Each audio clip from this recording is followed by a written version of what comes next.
as I'm making my NHL lineups for the 12:30 lock. Just doing my truck races before. Got to use the Awesemo tools, man. I'm telling you. You probably do it better than anyone in terms of actually playing like everything. Like it consistently amazes me. Like I knew that NASCAR raced trucks. I had no idea there was a race today, let alone that we had stuff for it. Well, and Kyle Busch is racing. He's like, you better just put him in your lineup because he's outclassing every driver there. Oh, is that right?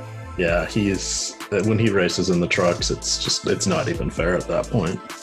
So is it just because he's got money in a better truck, or is just he's a better class driver? He's probably I would say he's probably a top 5 driver.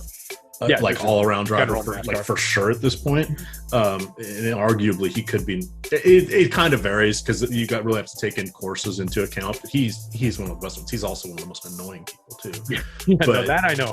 Yeah, but no, he goes down and races the trucks because I think it's his own team this year. But it's not only the money, but he's just that much better of a driver. And the trucks are not. It's not quite as the disparity's not quite as much as the main NASCAR in equipment.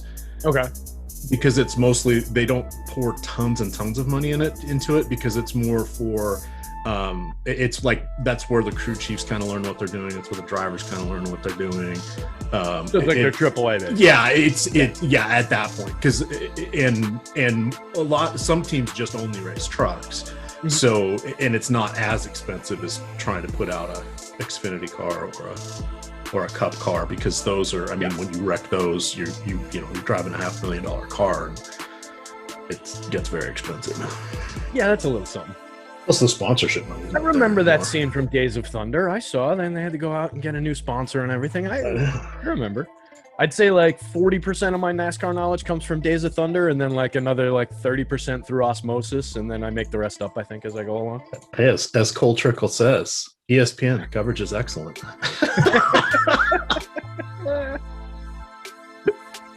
Oh, yeah, good stuff. All right.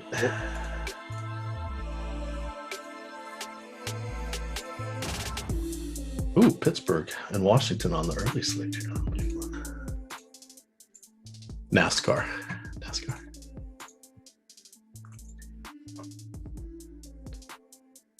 All right, Awesemo, here we go. It's your Ol Pal EMac back after a 1-hour break. Here we are talking a little MLB baseball. I am joined by one T McBee. Terry, you got a couple shows after this. It's like all the heroes today are on multiple shows. Jason Floyd's got a couple. It's a shorthanded weekend with like literally 10 shows today. Yeah, we got a lot coming up and keeping us very, very busy behind the scenes over here. So it's good. I got a couple columns to write in the interim. Got to catch up on the basketball slate and get myself prepped for the live before lock for basketball later on. Had to scramble to get things together for baseball and figure out which games were on which slates on which sites for this show. It was a fun morning so far. So a little chaotic, but I think we got it lined up. So how you doing, buddy? Everything good? I'm doing all right. Been up since the crack of dawn. My wife was off running a half marathon, or maybe it's 10K today and a half marathon tomorrow. But it was telling you the dog, likes to jump on me as soon as my wife's getting into the car and wake me up. And that was a little after 6 this morning. So I've been working on. I got one more article to write, but we already did a show. It's in the can for the NBA strategy show. It's a 5-gamer tonight. You can listen to my thoughts, but more importantly, the thoughts of one Adam Ship My Money Share. That'll go out on our podcast network, but it's also available on the YouTube channel right now. Lining up for today, we got a ton more shows that we'll talk about as well, because this is a busy day with all sorts of things going on. So the NBA Live Before Lock is going to be at 7 o'clock tonight, at 6 o'clock to 7, and then the deeper dive is at 6 to 7, Live Before Lock 7 to 8 o'clock start for the 5-game slate tonight. At 2 o'clock here we're going to have Jason Floyd and Phil B is going to be taking us through the NASCAR. The truck races actually start in about 40 minutes or so. So you'll want to make sure you get your lineups in there, or maybe it's 1:30 that those start. But we have a big race for Sunday. 3:00, we got the NHL strategy show at 3:00. Terry's going to be behind the paywall doing the game plan. Tell us a little bit about this, because I think this is, and I know this is going to go out in the podcast, so more people will tend to hear this, but tell us a little bit about the game plan, because I found this very helpful. And you and I get a ton. You get way more than I do. We are answering a ton of questions of our users in Slack, but it's so great you can do this screen share with them. Yeah, it's a behind the paywall show that we do for subscribers only, little added value. And what it is essentially through the week, it's Alex several times during the week. It's Steve DeCults, or it's Sean's on. And then you get me on Friday and you get me on Saturday. So you think of that what you will, but you've got at least 3 of the best in the world who take you behind the paywall, get you into their process. And we do not just, hey, here's your straightforward how to build lineups in DFS. We're doing a little bit of Excel 101. How do you get your lineups out of Fantasy Cruncher into an Excel sorting table? And what does that look like? How do we build things like that? So we're doing a little bit of the advanced tools that we use off the side of the site. And then we talk through all the process, right? So today I'm probably going to go through the baseball slate, and I like to get a little deep in looking at the different lineups, talking through my process on where my decision points for the slate are, looking at some of the tools side by side from the site, the top stacks, the top starters for a baseball slate, and then just starting to put together some lineups and looking at how things click together, where my decision points around some of the top pitching options are, and what stacks that gets to me. So it's kind of just a deeper strategic look while sharing some of the additional tools and really talking things through on a high level for subscribers only. So it gets to a nice little class setting where it's, maybe 30, 50 for Alex. It's usually like 200 people, but you get a little bit more intimate, little ability to ask some one-on-one type questions. So, and we answer questions all day long in Slack as well. Like you said, we've got our DFS 101 channel set up in there. It's just a lot going on behind the paywall in terms of learning this and learning how to do this the right way, learning good process. Yeah, absolutely. And that's we'll get to the baseball analysis here, just waiting for a few people to collect in the audience. But you get the Slack, and you can get the game plan shows with any of the subscriptions that we have. And currently we're running one for UFC. We got the big fight next week between Usman and Masvidal. So UFC 261 is the promo code, because it's UFC 261. And within that, you get half off your first month of Awesemo MMA. So you get $15 for 30 days. And there's a bunch of big card fights coming up, pay-per-view tonight, as well as the big one next week. And there's one more that'll fit within that stretch there. But, secret little tidbit, you get all the Slack channels, and you can watch these game plan shows with any of our subscriptions. So that's the value add. We're trying to make sure that's available for everyone. And we'll show how to use our different tools and stuff like that. It's very, very helpful, especially if you're new to the optimizers or Fantasy Cruncher is the one most of us use. But there's different strategies and settings that can really help or can really muck things up. So I've been using it for about 5 years now. Maybe this is my 6th year. I did a lot of beta testing and stuff for them over the years, but it was hard learning it for the first time, and everybody approaches it a little bit differently. So there are a lot of different ways to win or to utilize it. And it's very hard to type out those answers. That's what I think the screen share is most valuable for with everybody. Just say, how do you do this? Let me show you. It's very easy. But let's get into the baseball here. We have wall-to-wall baseball. We've got multiple doubleheaders, and no slate is the same on any of the sites. Slight hyperbolic exaggeration there, but barely, because even though Fanduel and Draftkings both have a 5-game late, or the main slate, Fanduel's making their main slate at 4:00 today, because #Fanduel. So we're going to talk the 5 main slate games first, and then we're going to loop our way back through the 1:00, 2:00, and 4:00 games. And that way we should have some more starting lineups and stuff, and can give you guys some more pertinent information at that point. So the sidebar, I guess it's over on this side here, will give you the order of the games. What a pro. He even knows where the things are when they're reversed. He went that way. When you get up to leave before, I was joking with Chris that I was looking at the split screen that we can see on our little view here, and all of a sudden there was a door where there is no door behind me. But then I tried to point at it, and I pointed it completely the wrong side of the screen. All right. So let me get the filter set correctly here. So first one we're going to talk about here is Baltimore at Texas. The roof will be closed tonight.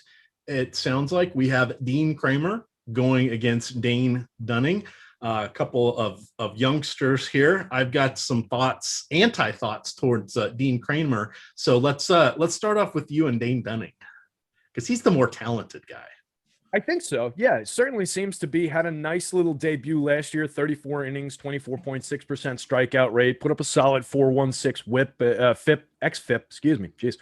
Early. Let me take another sip of coffee. And a 1.12 whip last year. So far this year, just 2 starts, of course, 9-inning sample, striking out 32.4% of hitters so far, 0.78 whip. That's a pretty nice little start there. Going up against an Orioles lineup that I respect some of the bats in this lineup, and I like getting to them when they're a little offbeat and they're in a good spot. I thought that was the case for them last night, and I've had the game against I forget who it was a couple weeks ago that I wanted to get to them, or a week and change ago. In this spot, I think I prefer the Dunning side of things. I think 8,000 is a pretty reasonable price in this matchup for him on Fanduel. 7,500 definitely makes him make sense, especially on a short slate as an SP2 on DK. So I think we can take advantage of that spot. Baltimore against righties, going back to the start of 2019, 23.4% team strikeout rate, below average creating runs with a 94 WRC plus, 172 home runs, puts them in like the middle of the pack. So not a ton of power against righties, 179 team ISO in that sample. So I think he's in a good spot here. Should be pretty fine. And I think he's probably going to be one of the higher end SP2 options that we have available for us. And I'm comfortable rolling him out as an SP1 on FanDuel.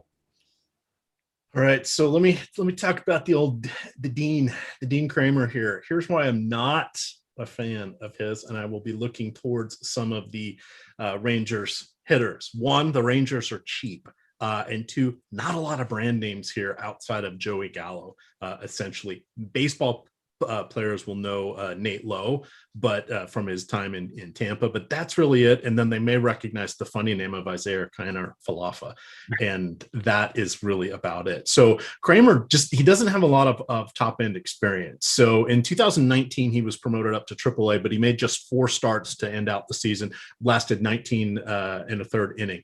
Because of the pandemic last year, there were no minor league games. So he got promoted up to the show, like a lot of the players did, just for some seasoning against live competition, because there's only so much you can do in the simulated games at the alternate training site that most of the teams were maintaining. So we don't have a lot to look at, because he has just a handful of innings even above the AA level, about 45 or 44 innings above AA. So we have to look at the projection models for this one, and that they're out there.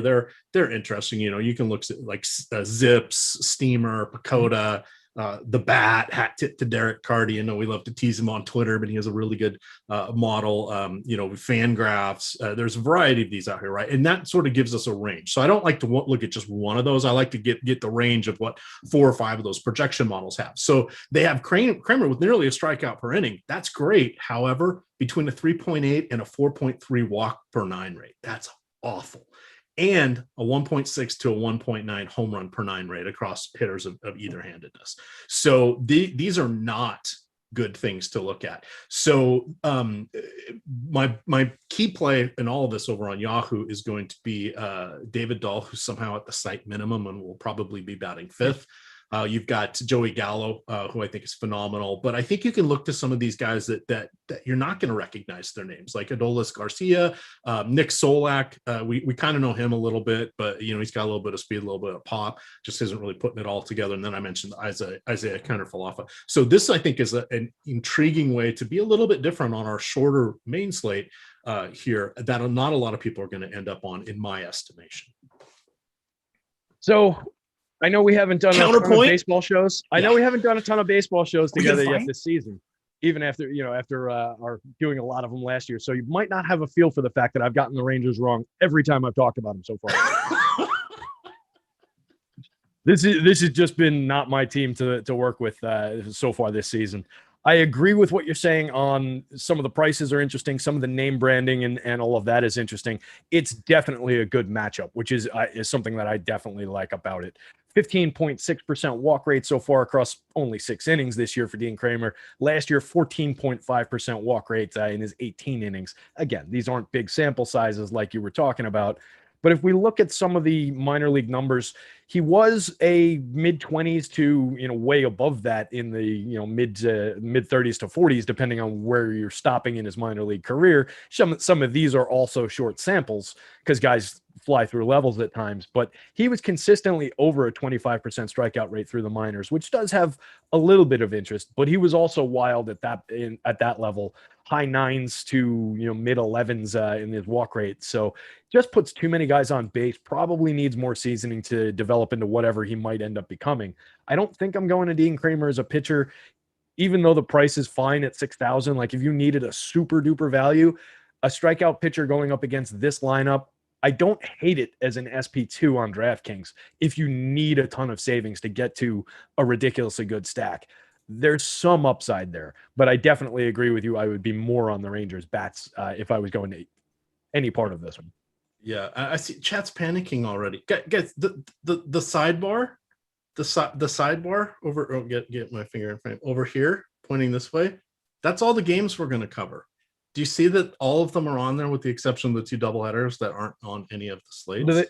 Do they want us to jump to the New York, the first 3 games of the 1 o'clock slate? Because FanDuel does lock at 1. We'll get to those. Slate. Yeah, we're doing it in the main slate order and then right into the 1 o'clock games because we'll have all the starters. 12:15. Yeah, we'll get there. Don't worry. But we got to do it with time for people to build lineups. No, we got this. I'm on chat side on this one. Get the Awesemo tools. Get the Awesemo. Who's in charge here? There you go.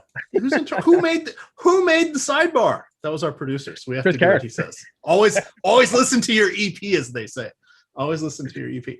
Okay, so that covers that game. Pirates at Milwaukee. Roof also going to be closed here. We have Trevor Cahill going against Brett Anderson. I would like to take some righties against Brett Anderson. There are not really any good ones anymore for the Pirates, so that makes it a little harder. Anderson is in that crafty lefty phase of his career, not overly exciting, does a decent job of limiting base runners, which when he does give up the long ball, usually nobody's on base. So not really excited on this one. On the other side, though, going against Trevor Cahill, now he's had his moments in the DFS world. Seems like that is never not going to come to fruition. Injuries have really gotten to him, and he's had to somewhat change his pitching mechanics a little bit, where it just doesn't seem like it's going to go together. He's phenomenal against righties. However, the Brew Crew is going to be coming at us with a ton of lefties. None of them are overly exciting outside of Christian Yelich. But then we have Avisel Garcia and we have Travis Shaw and Omar Narvaez. So those are the guys I'm looking at. What do you like for this one here?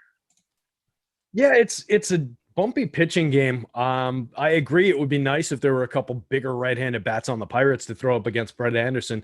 It is fun to talk about some of these crafty lefties who are hanging on, and it gets talked about in baseball all the time. If you're a left-handed pitcher, you can pitch into your 40s, and we're seeing that with guys who had an inability to stay on the hill at times in their 20s, pitching into their 40s now just by virtue of being left-handed. But yeah, I don't think this is a spot that I want a part of Brett Anderson as a pitcher.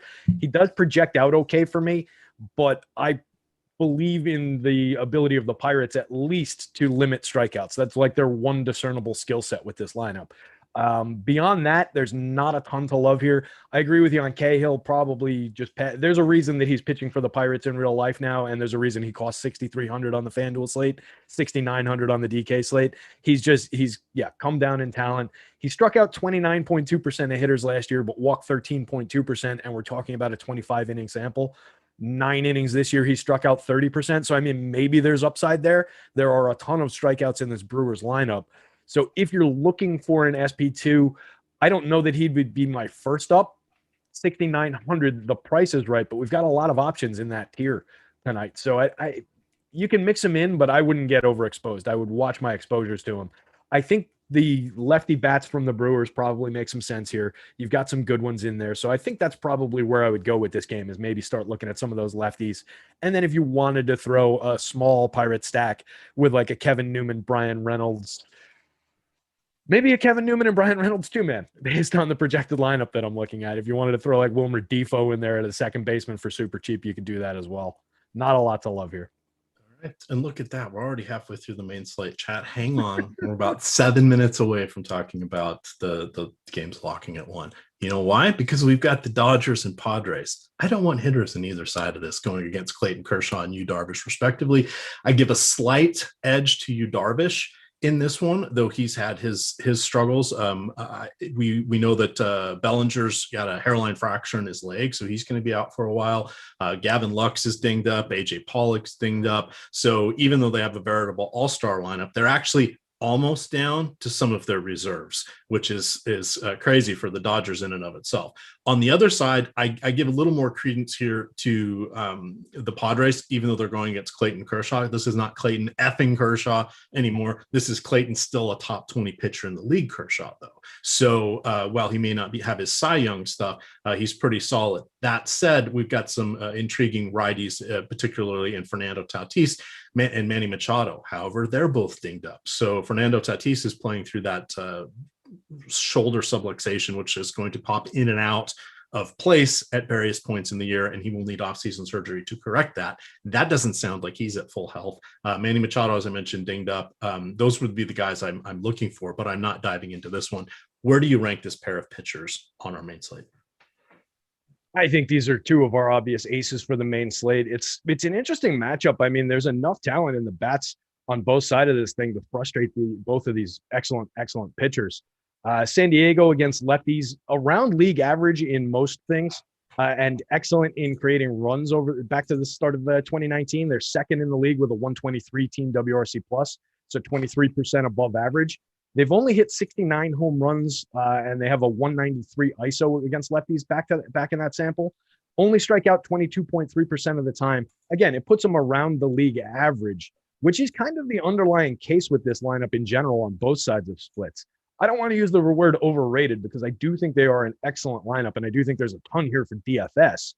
But in a matchup like this against an ace caliber pitcher, I'm willing to kind of not cross them off, but definitely push them down in my considerations. Now, it looks like the public at large is doing that with everyone except for Fernando Tatis. So that's kind of got some appeal to it. We know that they can create a lot of runs against lefties, or at least have over time.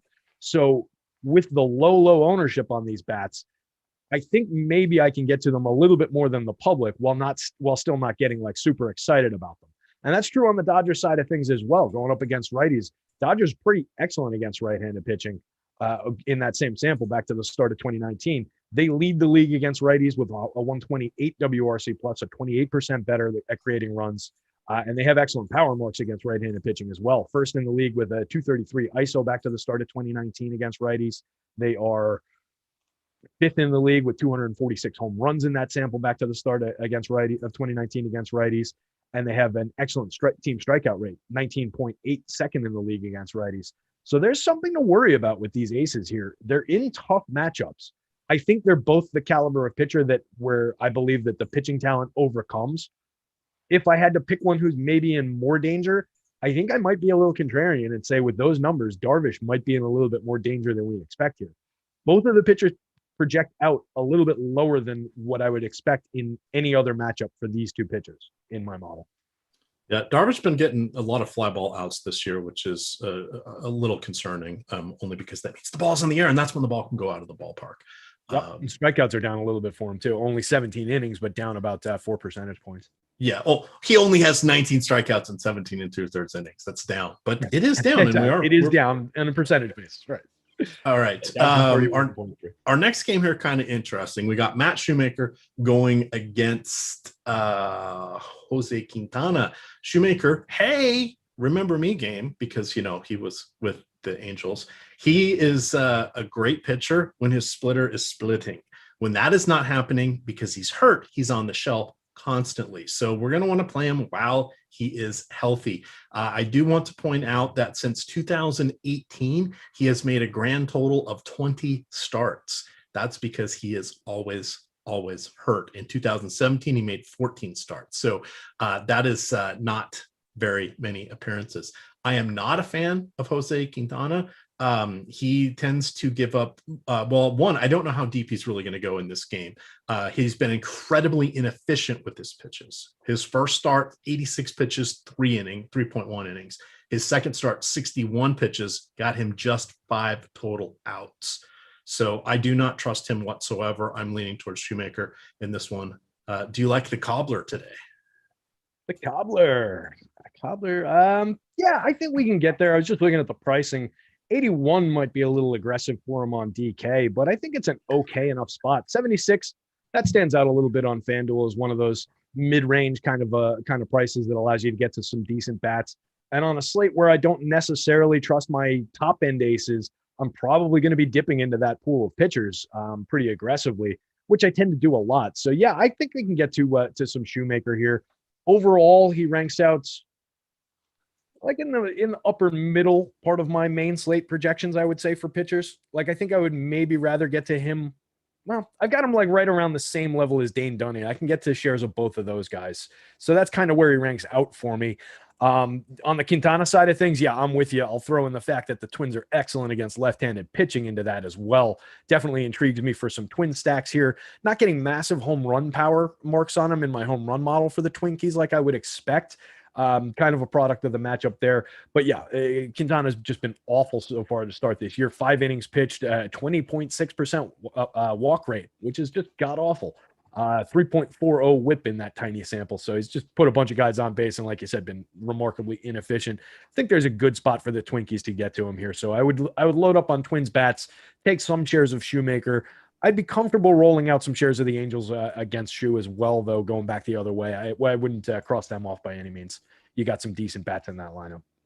All right, look at that. We're on the final game of the main slate. Chat, I know you're abandoning me. You're really not, because I know none of you can quit us. You can't quit us. We're Awesemo. We're providing you the best information in the business. Looking at this one, I'm going to still lean towards Houston in Seattle. Why is that? Well, so many of their players are in the COVID protocol right now. We're getting some values here, and they're going against Chris Flexen. Chris Flexen was awesome last year for the Doosan Bears in the KVO. He washed out of the league. He is back. The Mariners are taking a chance on him. That's how bad their pitching staff is, that they're willing to, roll him over the likes of Nick Margevicius and others. So the guys I want to look to here will be Yulieski Gurriel, who should be batting cleanup. We know that the Cubano is fierce against righties, so that is a nice matchup for him. Miles Straw, very discounted. He also has the green light to run. Houston is going to need to be generating some offense here, so I like him for some stolen base upside. I think Carlos Correa and Michael Brantley, they're the known names, so that worthwhile. They're a little more spendy, but we can put those guys in. And then Aledmys Diaz, I haven't looked at his splits, but I know he's definitely better than righties, or at least he has been through his St. Louis career and into the beginning of his Houston career. If you want to refute or confirm that one for me, Terry, I would appreciate it. And then Kyle Tucker, because hey, why not get a lefty-righty matchup there? Yeah, definitely. I would definitely include Kyle Tucker, probably before Aledmys Diaz, although I do like the spot for Aledmys, and you might get a little bit of ownership difference there.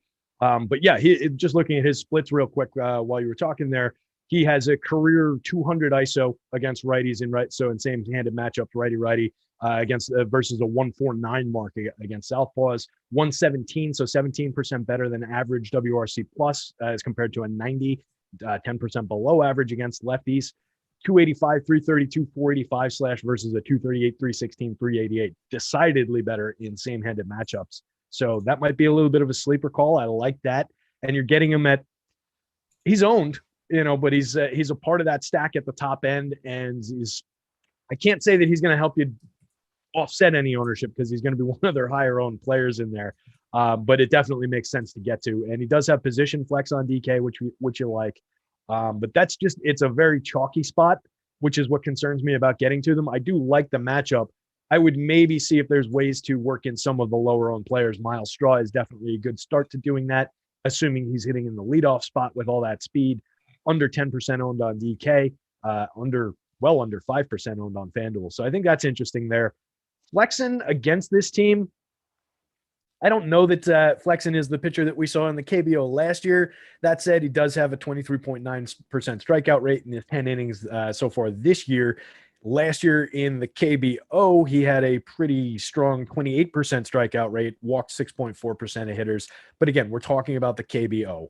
That is a very, very different league. It's essentially double A, maybe somewhere between double and triple A in terms of the hitting talent. So we see pitchers succeed when they go over there. These MLB washout type guys tend to step up their game pretty well. So I wouldn't put too much faith in that. I don't think I'm getting the flex in here at 6,800 on FanDuel, 6,300 on DK, even as an SP2. I think the matchup on the other side is too good. Zach Greinke against the Mariners. I will probably be forced to have some shares of him. I still don't believe. I still think at a point this is all going to cave in around the middle on Greinke. He's so far this season, 17 innings, only a 13.9% strikeout rate, a 5.13 xFIP. So it's starting. I mean, the holes in the facade are starting to crumble. We talked about it a lot last year. He's throwing his fastball at the same speed as the same velo as his Hey, it's now 1.3 miles an hour faster, mister. It's still the fastball. At times it is. Coming in at 88 miles an hour as opposed to the 87 mile an hour changeup. And what that means is that he lost a mile an hour off of his changeup, not that he improved his fastball. True story, it's actually. So, I mean, he's getting it done. He knows how to pitch. It's not coming through in the short sample numbers in terms of like his xFIP this year, but going back to last year, like he's getting this done with guile. He knows how to pitch and he's got balls. And that's really all he's doing out there right now. Can he get past this weak Mariners lineup? Sure. Can he strike out a handful of these guys? Sure. So I'll get to some shares of him, but it's not like a high confidence play. Yeah, absolutely. My obscure home run call of the day is going to be a Mlb Dfs. Did you know in his career he has a 200 ISO against fellow righties, 149 against lefties? I knew I remembered that from somewhere. Did you remember it from me just saying it like? Oh no! When I said he was better against righties, I know, and looked it up. But I'm not as good at looking at hitters in Fangraphs as I am pitchers, so it took me a while. So I stopped listening to you, and I was looking at chat. People saying, "Stop listening." Exactly what I was looking it up and saying those numbers. Oh, there we go. So yeah, chat. Now we're going to be on to the early slate. Are we all good now? We can all be friends again. I see someone giving El Negro Loco some trouble in there. No. It's a bad idea. We don't do that. And two, he doesn't brown nose me. He's more handsome, he's smarter, and he's younger than me. I'm the one that should be brown nosing him. Come on. Guys want to be like him, ladies want to be with him. It's El Negro Loco, the news god. So you just don't want to mess with somebody who has the power to kick you out of that chat. Come on. He's fully enabled member of my support team here. Guy can rock and roll, and he is very happy to help you out. But if you give him a hard time, I don't know if you're going to be around that much longer. I know. All right. We are going to go to the 3-game FanDuel 1 o'clock slate now.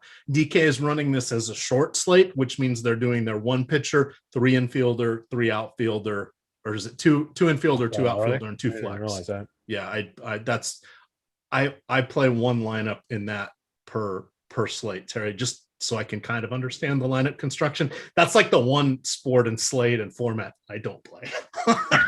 So and you literally mean the one. Yeah. So there's that is, it's a little tough for me, but I will say that my pitcher is Tyler Glasnow in this one. Tough matchup against your Yankees. He's going against Jordan Montgomery. We've got a cool day in New York, 52 degrees. We have a little bit of a breeze out there to right field. Glasnow, over under 4.2 innings, over under 9.5 strikeouts in said innings. Is he qualified for the win today?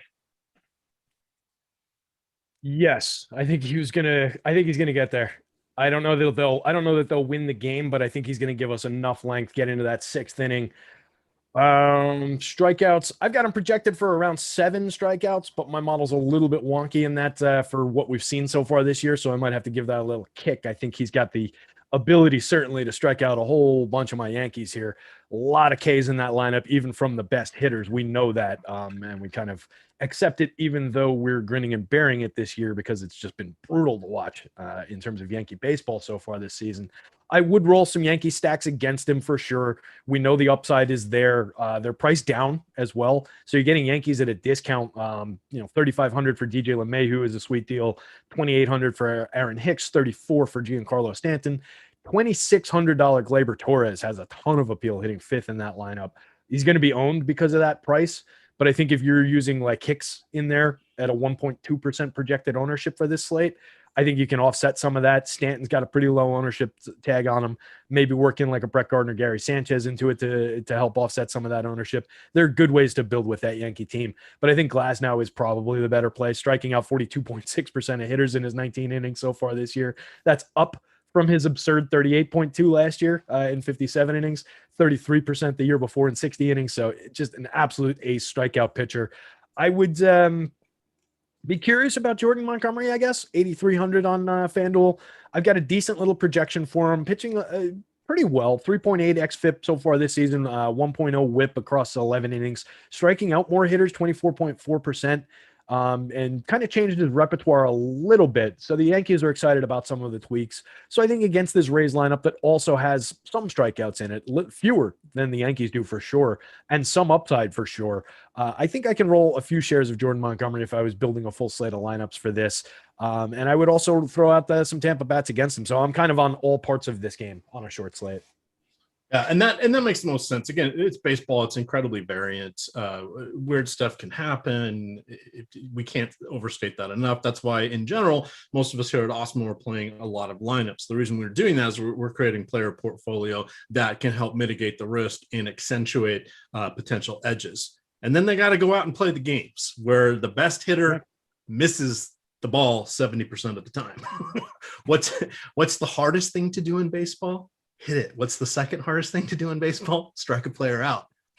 Doesn't make sense, but that's what the old saying is on that one. So again, it may sound like we're dancing on both sides here, but what feels obvious is what the public is going to do. That builds leverage against us. So today's free content for baseball is the MLB Top Pitchers tool. So what that does is Alex does and his projections and team. I mean, now we have the Colts and we have Sean's on. You guys recognize those names, those guys who've won millions of dollars playing DFS.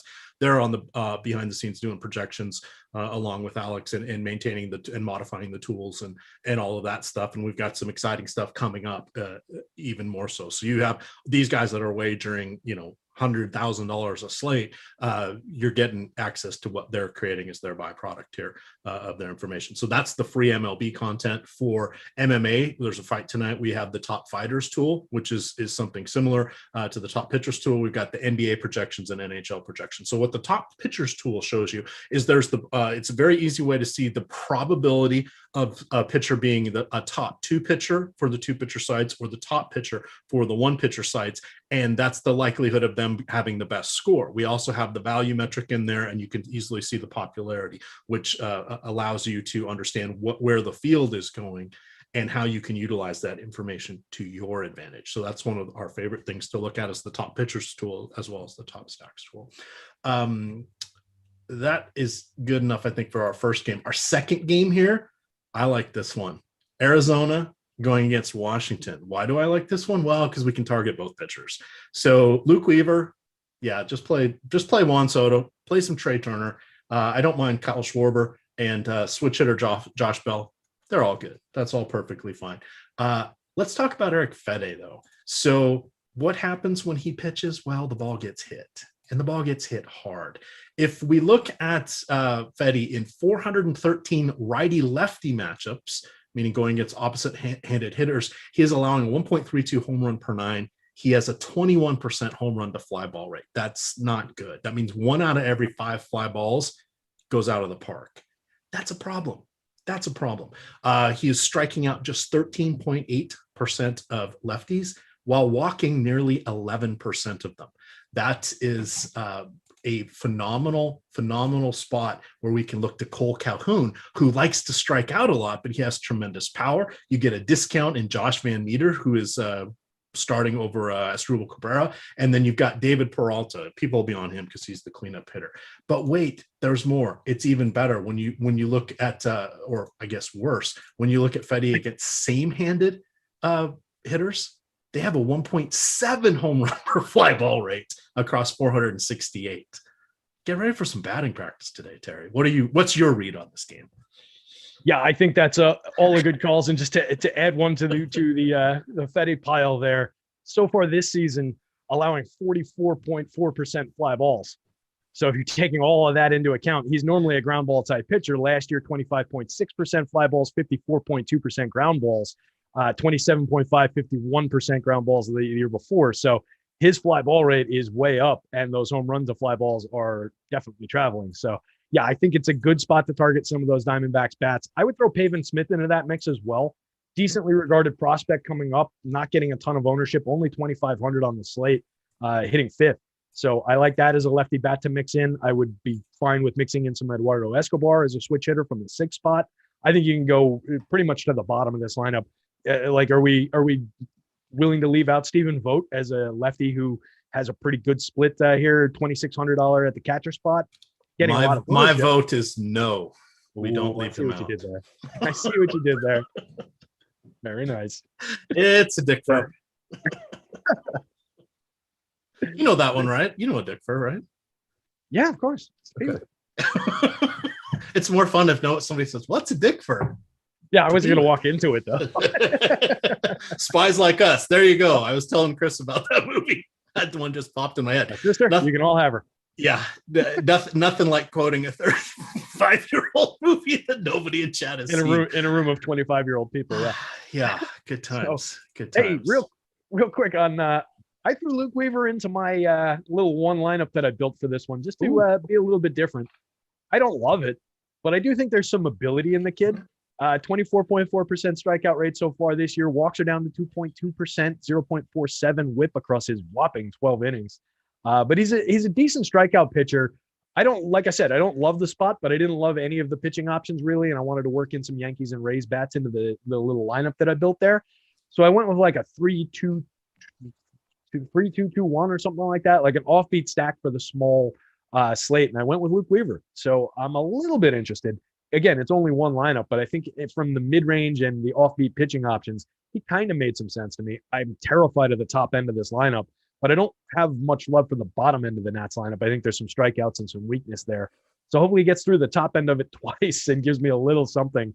And then like Glass now gets pounded by my Yankees and that takes care of things. So I wouldn't cross him off entirely on such a short slate. But yeah, for me, this one's more about the bats. All right, now we're moving on to the 2:00 games, which let's see, DK will be joining us with this one. Fanduel is skipping the Blue Jays Royals game. Is that one? That's not the doubleheader today, right? There's two of the, I think it is a doubleheader. Is that the one? Okay, I've lost track. There's 17 games today. The Mets in Colorado, I know is a doubleheader, right? And then there was two other rain yesterday. This should be this should be a doubleheader as well. Okay, so I say that because we want to be careful. Remember, it's a 7-inning game. Right. Now, what does that mean? And this is something where I think people sometimes forget. And they're like, "Oh, I can't do this. It's only 7 innings. It's not worth it." Or is it? Pitching's totally fine. You know, one, you do get a complete game. If you goes all 7 innings, you get a complete game for DraftKings rules here. I haven't seen if they kept it the same as last year, but that's how it was previously. The other thing that you want to remember is if you're going to take Toronto, and we are going to want to take Toronto, they will bat 7 times, right? Or they will be up to the plate 7 times. The home team, if they're leading at the end going into the bottom of the 7th, they may only get up to the plate 6 times, right? So that's where you kind of got to project them to lose almost 1 plate appearance over a normal 9-inning game, whereas the away team, you kind of project them to lose maybe about half of one, in my opinion. And that's something I think a lot of the projections, et cetera, take this into account. But what you're seeing in a lot of these games is if you're using an optimizer, you're not going to get to these players because it says, oh, look, these guys are going to get a little bit more, and it's going to take everybody from that game.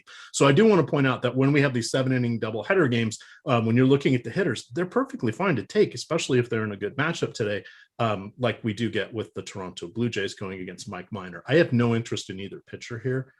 What would you like to do with this one? Interesting. So 9,700. Because this one's on DK. Sorry, we'll get to the Atlanta game next, which is on. That's the final FanDuel game. Yeah, 9,700 on DK. I think I'm just not comfortable with that for Steven Matz. I know he's pitching well this year in Toronto.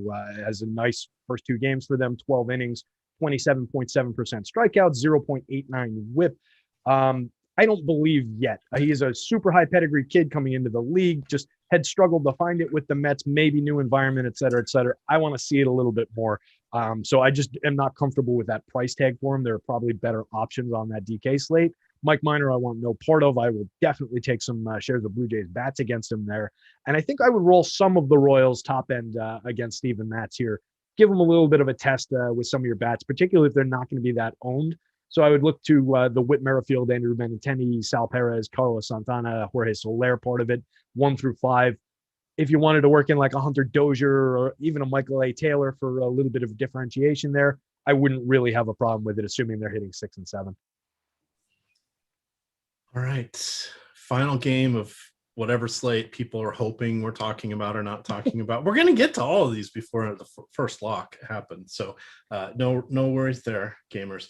Chicago, wind blowing in a little bit from center field. Looks like about a 6 to 9 mile an hour breeze. We've got Huascar Ynoa going against Trevor Williams. So Ynoa is incredibly cheap at 6,800.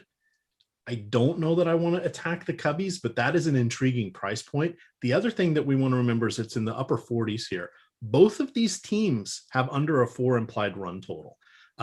By the way, they have about the same implied run total as the 7-inning game. So that's something we want to take note of. Jock Peterson, I'm curious to see, how he does as a Cub. Here, there's been chatter that says he's going to play every day against lefties. We'll see how long that lasts, but we've got a righty on the mound today, so he's a phenomenal spot. You've got Anthony Rizzo, you got Javi Baez. Baez can steal. I think he had 2 hit by pitches in last game or 2 games ago. The guy just finds a way to get on base and to score fantasy points. So I like all of the Cubs for sure, but I got to think a little bit about Huascar Ynoa as an SP2 on DK. What do you like or dislike from a little bit of wind in the Windy City? Yeah, I think it's more about the bats on both sides, really, for me in this one than it is either pitcher, particularly on FanDuel, where Ynoa is 8,100. I think they got a little overexcited about that excellent start he had against the Marlins the other day. I don't think the 34.9% strikeout rate that we've seen over 12 innings is real. So do not believe in the line for Huascar Ynoa that you're seeing right now.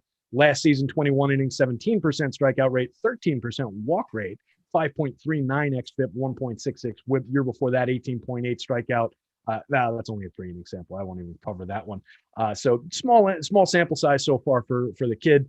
I wish him well, but I don't want to pay 8,100 for him. I think he is in play at 6,800 on DK, though. Minimal shares as an SP2. I wouldn't get too crazy with it. There are some strikeouts in that confirmed Cubs lineup. Ian Happ up at the top of it. I like him as a hitter, and I would definitely have some shares of him, but certainly can be struck out. Wilson Contreras, similar story. Chris Bryant, Jock Peterson, Javi Baez. We know these guys can be struck out. There's a lot of offensive upside in that, though. You touched on Jock Peterson. I love him in a lefty-righty. I agree. I don't know that he's going to be in the lineup against lefties for very long. Interesting decision to replace Kyle Schwarber with like Kyle Schwarber 2.0. So it's going to be fun to watch that work out for the Cubbies. But at 2,400, that's a big discount for him on the FanDuel slate. All of these guys really top end of the Cubs lineup are discounted mostly under 3,000 except for Chris Bryant. So I can get to that all day long against Huascar Ynoa. Trevor Williams, don't really want much of him going back the other way against the Braves. Braves hit righties very, very well, so I will take some shares of the top end of that Braves lineup. I wouldn't leave out Austin Riley in the 7 spot in the confirmed lineup, particularly at 2,200 on FanDuel. I think that's a mispriced by a lot. 3,400 is cheap for him on DK too. Ton of power in that kid's bat, struggling to get off the ground, but definitely would not leave him out. I would skip Ariel Adiranza and Guillermo Heredia to include him on the Brave stacks. Excuse me. All right. Heading to the 4:00 games, but first I'm going to remind you our sponsor today is No House Advantage. Let's talk a little bit about them and why you should be playing there. They're putting a different spin on daily fantasy sports by offering player prop contests across the NBA, MLB, and PGA. Yes, indeed, you are playing for cash prizes. It's exclusively peer-to-peer fantasy sports Wait, what does that mean? Oh, yeah, we're playing against other gamers. We're not playing against the house. There is no house advantage. Unlike when you are using player props against sports betting sites, they have the house advantage. There is no house advantage here. How the format works is they'll put out a couple hundred different player props. You choose 10 of them, rank them with your confidence points 10 through 1. And then if you are right, you get the points. If you're wrong, you don't get any points. Those points create your score, which in turn allows you to battle with other gamers, head-to-heads, 50-50s, GPPs, the stuff we're used to seeing. Fair amount of overlay there, and we do have free projections for them every day. You can find that over on the Awesemo website. Does it sound complicated? Well, don't worry about that, because we also put up a couple hundred optimal lineups for you, so you can start to see, looking at the percentage of likelihood of something happening and how you should weight that with your confidence points. So it's a lot of fun. Use that promo code Awesemo. Get up to $20 matched by them with your first deposit. That is no house advantage. Kelly, is this the slate everybody wanted? The 4 o'clock game? It's like I'm on a treasure hunt or something. I wanted the 7 o'clock slate. I don't care about the 1 o'clock slate. The 2 o'clock slate makes sense to me, but now we're bringing Fanduel back in because we got the 4 o'clock slate. DK coming along for the ride. We've got Wang Young Kim going against the Phillies in Citizens Bank Ballpark. It is going to be in the mid-50s. A little bit of a breeze coming in from right field. Matt Moore on the other side. I mentioned Crafty Lefty. We've got another one. 10th season for Matt Moore. We know what we're getting. He does use a curveball and a changeup. His changeup's actually pretty good. Give him points for that. But he uses a curveball and changeup to keep people from sitting on his 92-mile-an-hour fastball. That's a tiny bit. Zach Greinke wishes he had a 92-mile-an-hour fastball, but that's what Matt Moore has. So who do we want to take? Well, Paul Goldschmidt crushes lefties, as does newcomer Nolan Arenado. Those are the two guys I am most interested in here. We don't have the lineup yet, but Yadi Molina seems to never take a day off, ever, no matter what the circumstance is, short of him being on the injured list. So I'm expecting him to bat cleanup today. You've got Paul DeYoung, who doesn't always make contact with the ball, but he does have 2 home run upside. And then the only lefties we'll probably see in the lineup today are going to be switch hitters Dylan Carlson and Tommy Edman. I like the Redbirds today. What are your thoughts there? I really don't want either pitcher from this contest, which is why I was mentioning Huskar Inoa for Draftkings as an SP2. Yeah, I'm Matt Moore's another one of those guys, lefty, that I'm happy to see that he's still got a career, not as old as some of the other lefties that I mentioned, like the Rich Hills pitching into his 40s. But Moore is a kid who he came in as one of the highest regarded prospects in baseball, one of the highest regarded pitching prospects in recent memory. I mean, he broke in around the same time as Harper, and they've talked about this a lot this season because they're teammates now, but he was higher regarded than Bryce Harper as a prospect. He was that good coming into the league, and just it never came together, injuries, all these different things. So now, yeah, crafty lefty with a 92-mile-an-hour fastball is what we're left with. I don't think that this is going to be a guy that we're going to often in DFS. I'm happy to be proven wrong if he does have a nice year, but he just doesn't have enough of a sample to go on in recent years. 8 innings so far this year, fine, 21.4% strikeout rate, league average-ish, putting too many guys on base. 10 innings in 2019, 27.3% strikeout rate is great, but that's like a game and a half, 2 games. Nothing from last year. So, yeah, don't want to go to Matt Moore. That said, with his talent level, I don't love getting to this Cardinal stack. If I'm going to it, it's more of that top end. Tommy Edman, Paul Goldschmidt, and Arenado, who you mentioned, working some DeYoung. If you want Yachty where you have to roster a catcher, that's fine if he's hitting in the middle of the lineup. If he's down lineup, I wouldn't touch it. Dylan Carlson, if he pops to the middle of the lineup, you can work him in. Don't really want much of the struggling Matt Carpenter.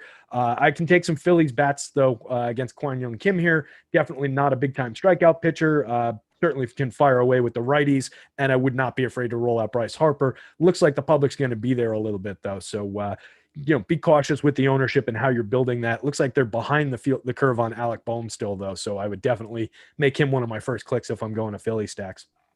Yeah, he's just 3,600 there on DK. So that's Boehm is. That's a pretty good price. He will probably be batting 5th cheap or 6th. Yeah, for that one. Okay, the White Sox going against the Red Sox. Insert dad joke here. And back to the content. We have We have Dylan Cease going against Nick Pivetta, a couple righties on the bump here. 4.4 implied run total for the White Sox. We have a 4.7 implied run total for the Red Sox. Red Sox, not as daunting of a lineup as it once was. Dylan Cease cannot be trusted, however. You know who also cannot be trusted these days? Nick Pivetta. Do you know who I'm going to be playing? Some of each of these guys, because I got to play 2 pitchers on DK, and the SP2 is looking a little thin for me. So no vote of confidence here. I'm not doing cartwheels to attack either guy. This feels sort of like if anybody from this game makes it into my lineup, I'm okay with it. It's going to be in the upper 40s today in Fenway. That's not exactly warm. So the ball is unlikely to be jumping off the bats. How are you approaching this one, Terry? Yeah, everybody got to hear me talk excitedly about Dylan Cease and then kind of temper it down and bring the expectations back to reality of what he actually is so far yesterday. And they get to hear it again today because I love this kid. I think he's going to be an ace-level pitcher when he figures things out. Immense spin rate on his fastball, excellent velocity on his fastball, just dynamite stuff. Everything works really, really well off of the fastball that he throws, and has a great ability to strike guys out when his stuff is working. His stuff has not been working yet at a level where we can trust it reliably at the major league level. In 73 innings in 2019, he struck out 25% of hitters, but walked 10.7, 519 xFIP. Last year, the strikeouts were down to 17.3% across 58 innings. This year, 22% across 9 innings, but walked 14.6% of hitters. He is wild. He is inefficient. He will put guys on at 6,300. He will be in some of my Fanduel lineups. Even at 6,600, he would definitely be in consideration for me on DK. The Red Sox are pretty good at limiting strikeouts. I worry about some of the power in the middle of that lineup. I think there are some strikeouts for him at the back end of the lineup if he can get through it a few times with the Renfroe, Cordero, Bobby Dahlbeck combo there. I would be worried about him getting dinged up by the top of this lineup, though. So it is not a safe play. It is a tournament upside play for a super cheap price. Make sure you are using him smartly and getting to some extremely high-end stacks when you're using Dylan Cease.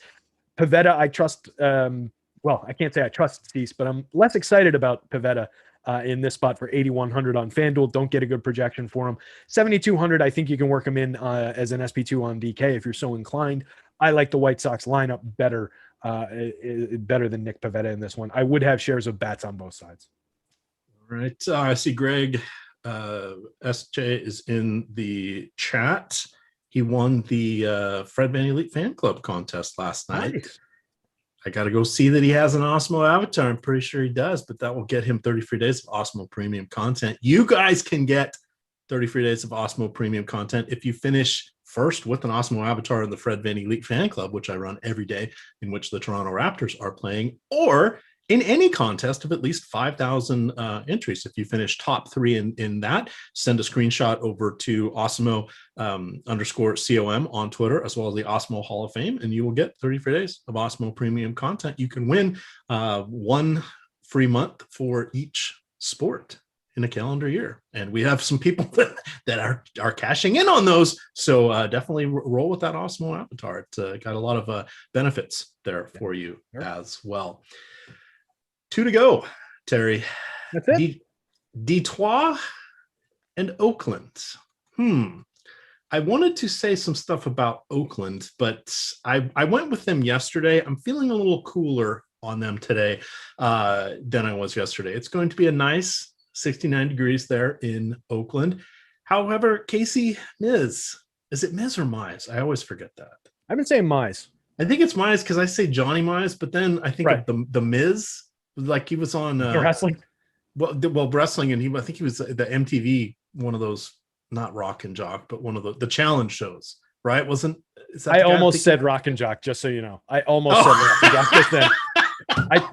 I think I haven't watched MTV in a decade, but since they had music on, pretty much. Yeah, I think it's Mize, but I also got it from Johnny Mize, so I'm not sure. But there is an E on the end of it, and I think the Miz is just a Z.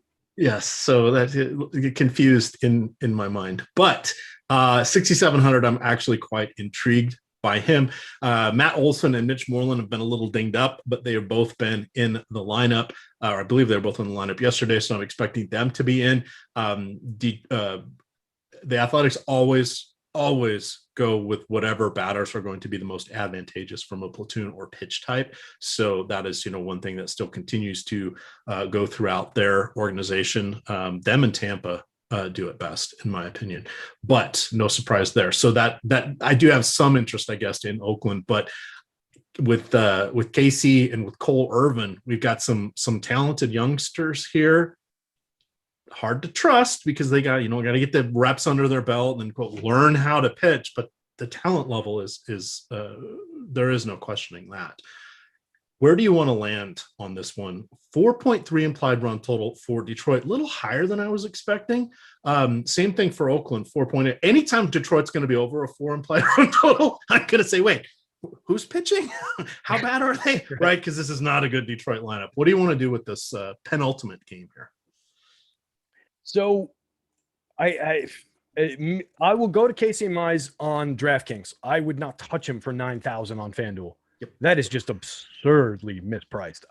Kid's got plenty of talent, high-end prospect. We saw him put up, I think, one slate breaking game last year. I think it was like his debut or maybe his second game. So we'll move, Chris. No worries. But came through the rest of the season, 28 innings, 19.5% strikeout rate, 9.8% walk rate, 5.37 xFIP. Just not enough to trust there at 9,000. As an SP2 on DK, fine. You can go to him at 67. I don't think I would roll out much Cole Irvin. I'm curious to see what he ends up doing in the league. But I think it's a decent spot for some of the Detroit bats. We've seen over time they've been decent against left-handed pitching in terms of their ability to hit for some power, but that's not really this team anymore in terms of the active roster. So I don't know how much I'm getting to Detroit bats against him, but I don't know that I would really roll out a ton of Cole Irvin here. I would get to some Athletics bats. I think there's enough talent in that lineup regardless of the weather and everything, especially if some people do start going to Mize. I don't expect it on FanDuel, but if you've got a heavy ownership on Mize on DK, then maybe it makes sense to go against that a little bit with some of these big Athletics bats.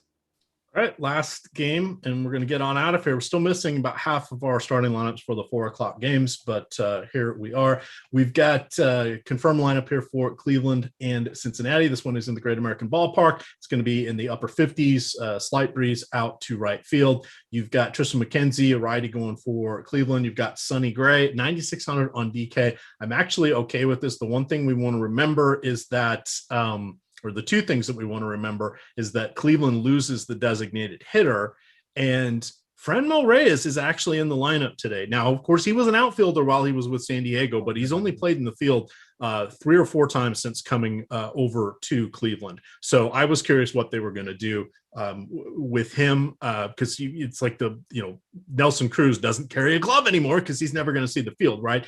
Franmil Reyes is not quite in that boat, but when they sat him, I think it was yesterday, I wondered if he was going to do much more than pinch hit. Because there's no universal DH this year. So we haven't seen what they're going to do regularly as they go to NL Parks, but he is in the lineup. I really do like him, but I want to lean on Sonny Gray today. Wrap us up with this one. We'll get on out of here. Yeah, I think Gray's one of the prime pitchers on the boards. Cleveland's around league average for the most part over the last 2 years in terms of their splits. They're pretty good at not striking out, but it's 13th ranked at 22.6%. Below average at creating runs, decent home run mark, low ISO 172, so it's a little below average there. I think we can roll some plenty of shares of Sonny Gray. He's appropriately priced at 9,600 on FanDuel. 93 is a little bit of a discount on DK, so you can definitely get to that 30.6% strikeout rate last year. A lot to love in that. No issues with going to Sonny Gray here. I would roll out some shares of Indians bats against them, though. I love the idea that Franmil's in that lineup. And I really like the top end. Ahmed Rosario, Cesar Hernandez, Jose Ramirez, Eddie Rosario down to Franmil. Josh Naylor, a little bit of sneaky power from the left side of the plate, so I wouldn't leave him out of stacks there. You're probably rolling it up against a pretty highly owned pitcher, so it'll be a little bit contrarian. I wouldn't be scared to roll out some Tristan McKenzie here, although I prefer the Reds bat side of that equation. 7,300, little bit of a discount on a super high-end kid. 33.1% strikeout rate in 33 innings in his debut last year. Definitely a lot to like there. 0.90 whip, kept guys off base. Only 7 innings this year. Strikeouts up to 35.5%. Walks way up to 19.4, but it's one start. We can kind of ignore that. So I'll roll out some shares of Tristan McKenzie at a discount here against a Reds lineup that I do believe in, but it looks like it's a bit of a diminished lineup. No Mike Moustakas in it. You do get Winker, Castellanos, Votto, and Suarez off the top into Naquin. think what you will about Naquin, but Jonathan India, Barnhart, and Farmer is a pretty weak bottom end. Plenty of strikeouts in that lineup for McKenzie. So I'm a little excited about that spot at only 7,300 on FanDuel. Kind of interesting. Tyler Naquin, remember me game. All I got to say. There you go.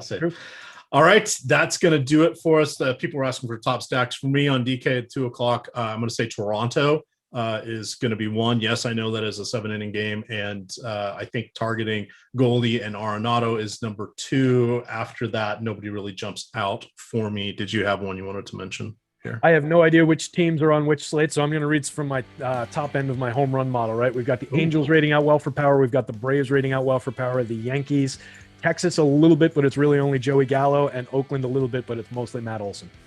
All right, hit that like button and subscribe on your way out of here. We got a bunch of shows coming up, and for who was it in chat? I can't find the person, but the person who said they won without an Awesemo avatar and want to know if they can change their Awesemo avatar and send a screenshot. I'm going to drop that link into chat. I won't tell if you don't tell. Follow those instructions. You just told. I'm talking to anybody in customer service right now. Yeah, those pinheads. What are they paying attention to? Oh shoot! I'm talking about send it in. You'll get it. I promise. I know somebody in customer service. I know. Oh, it's Terry. We got you. All right. With that, gamers, check out all the rest of the shows we have today. 2 o'clock, we got NHL. 3 o'clock NHL. 2 o'clock NASCAR, and then 2 hours of NBA starting at 6 o'clock. With that, gamers, good luck.